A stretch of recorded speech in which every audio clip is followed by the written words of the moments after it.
everyone, it's Jack from Cultaholic, and it's time to talk about what happened at Fastlane.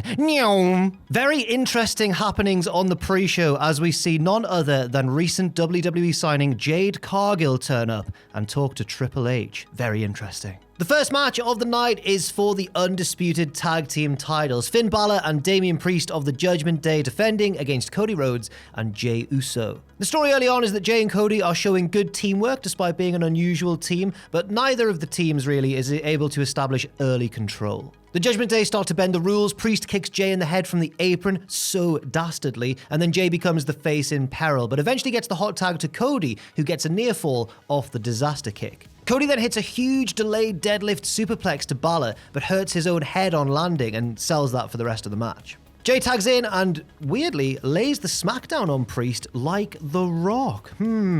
Jey then hits a big splash to Priest, but Balor breaks it up at the very last second. Jey then avoids South of Heaven and hits a spear, but here come Dominic Mysterio and Rhea Ripley for the interference. Rhea flirts with Jey, which distracts him and allows the Judgment Day to retake control. Balor hits the coup de grace on Jey, but Cody breaks it up. All four men have a big stare down and brawl. JD McDonough then comes along and takes a super kick, but Rhea hits Jey with the briefcase, but he kicks out. JD accidentally then hits Priest's leg with the briefcase, which leads to Priest taking a crossroads on the announce table. With Balor now isolated, Jey and Cody hit a double team move, kind of a flatliner or air raid crash mixed with a Cody cutter, and then Cody hits the crossroads. 1, 2, 3. We have new Undisputed Tag Team Champions, and needless to say, the rest of the Judgment Day are fuming with JD.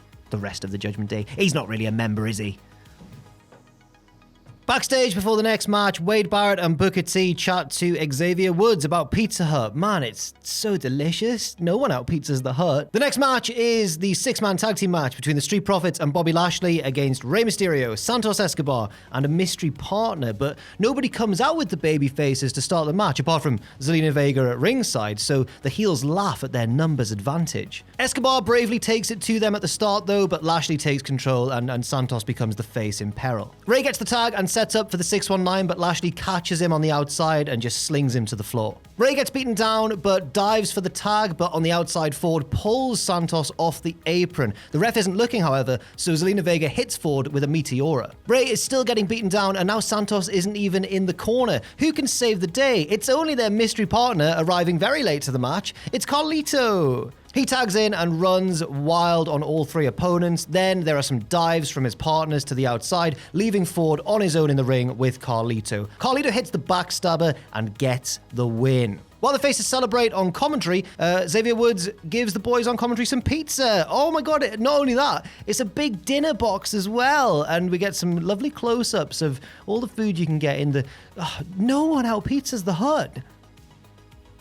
Next up, we have the WWE Women's Championship Triple Threat with Io Sky defending against Charlotte Flair and Asuka. Charlotte boots Io at the bell, but gets immediately misted by Asuka, who gets a really quick near fall, but Io breaks it up. We see Charlotte at ringside trying to get the crew to help her get the mist out of her eyes, so for a while, it's effectively a singles match between the other two. They exchange roll-ups and counters, but here comes Charlotte back in with a big boot to Asuka. We get some three-way exchanges until Io and Asuka head up top, and Asuka hits a release German off the second rope. Charlotte starts to dominate the match now. She hits a big crossbody onto both and loads of chops, a double suplex and a cartwheel into a double clothesline. Charlotte's really being presented as very strong here. Asuka then Irish whips Io into a dive onto Charlotte on the outside. A little while later, Charlotte gets her big moonsault onto both opponents to the outside. Then back in the ring, Charlotte and Io go up top, and Asuka hits a Tower of Doom spot. She tries to pin either opponent, but they both kick out at 2. Charlotte and Asuka then counter submission attempts until Charlotte locks in the figure 4, but Io hits her with a running Meteora for 2. Io and Asuka then get stereo submissions on Charlotte for a bit, but then she nails a spear on Asuka, but again, it's only good for 2. Bayley runs out to revive Io on the outside, and Io's not pleased with this. She's like, I've got this, Bayley, go away. But then Charlotte blindsides a distracted Io, knocking her back to the outside. In the ring, Charlotte reverses an Asuka lock attempt into the figure 8. Bayley then, though, distracts the referee while Asuka taps out. The referee misses this, and Io crushes Charlotte while she's in the figure 8 position with a big moonsault, pins her,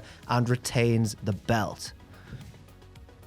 Pat McAfee is out before the next match and gets on the mic. He says that Indianapolis deserves a WrestleMania, just like John Cena did in London when it was Money in the Bank. He then brings out Cena for the next match. John Cena teaming with LA Knight to take on the Bloodline, Jimmy Uso and Solo Sikoa. Jimmy goes for a high five to start, but Solo leaves him hanging. Oh no. Cena dominates Jimmy early on, so Solo tags in and John can't shoulder tackle him down. He's too big and strong. Cena gets beaten down for a while, but then hits an AA on Jimmy out of nowhere. John crawls for the tag, but then Solo charges across the ring and knocks LA Knight off the apron. Meanwhile, we see Paul Heyman on the outside recounting the action into his phone. I like the implication here that Roman Reigns can't be bothered to actually watch the show, so that's cool. After being beaten down for a long while longer, finally, Cena gets the hot tag to LA Knight, who runs wild, but then he runs into a super kick from Jimmy out of nowhere for a near fall. Cena hits a big crossbody to Solo, then Jimmy hits a splash on Cena and all four men are down. Cena goes to AA Solo but gets super kicked again, but then Knight does his big jump in one bound up to the top rope and helps him turn the tables. John then hits the 5-knuckle shuffle on Jimmy,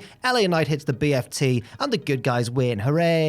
Heyman and Solo walk up the ramp without Jimmy, and in the ring, John Cena goes to raise LA Knight's hand, but then LA Knight goes no, and he raises John's hand instead. Lovely. We get an interesting backstage segment next where Damian Priest implies, look, I'm not going to leave tonight empty-handed, and seems to suggest he's going to cash in. But Rhea Ripley says, hey, your leg's all banged up.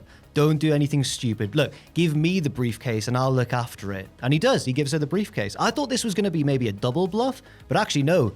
He didn't try and cash in. They were just telling the truth. And so we get to the main event of the night, the last man standing match for the World Heavyweight Championship. Seth Rollins defending against Shinsuke Nakamura. Shinsuke works the back early on, and Seth, perhaps unwisely, exposes the floor on the outside. Seth attacks Nakamura with the ring steps and gets out loads of weapons from under the ring. Then Nakamura gets the nunchucks involved. Yes! He beats Seth with those for a while, but Seth fights back with a kendo stick and hits his big frog splash. Seth then dodges a Kinshasa and Nakamura crashes into a table in the corner. Then a stomp almost keeps Nakamura down for 10, but he manages to break the count. They fight up into the crowd and Nakamura hits a low blow before knocking Seth down from some steps onto a platform below, but Seth also beats the count. They go back to ringside and Rollins is backdropped onto the exposed concrete. Then back in the ring, Seth hits a pedigree and Nakamura just about beats the count. Shortly afterwards, Nakamura hits a lovely move, double knees to the outside, putting Rollins through a table. Seth fights back into things though, and despite Cole telling him not to, Seth puts Nakamura on the announce table and climbs a nearby ladder. However, Shinsuke meets him up there and uses red mist. Seth gets pushed backwards through the announce table,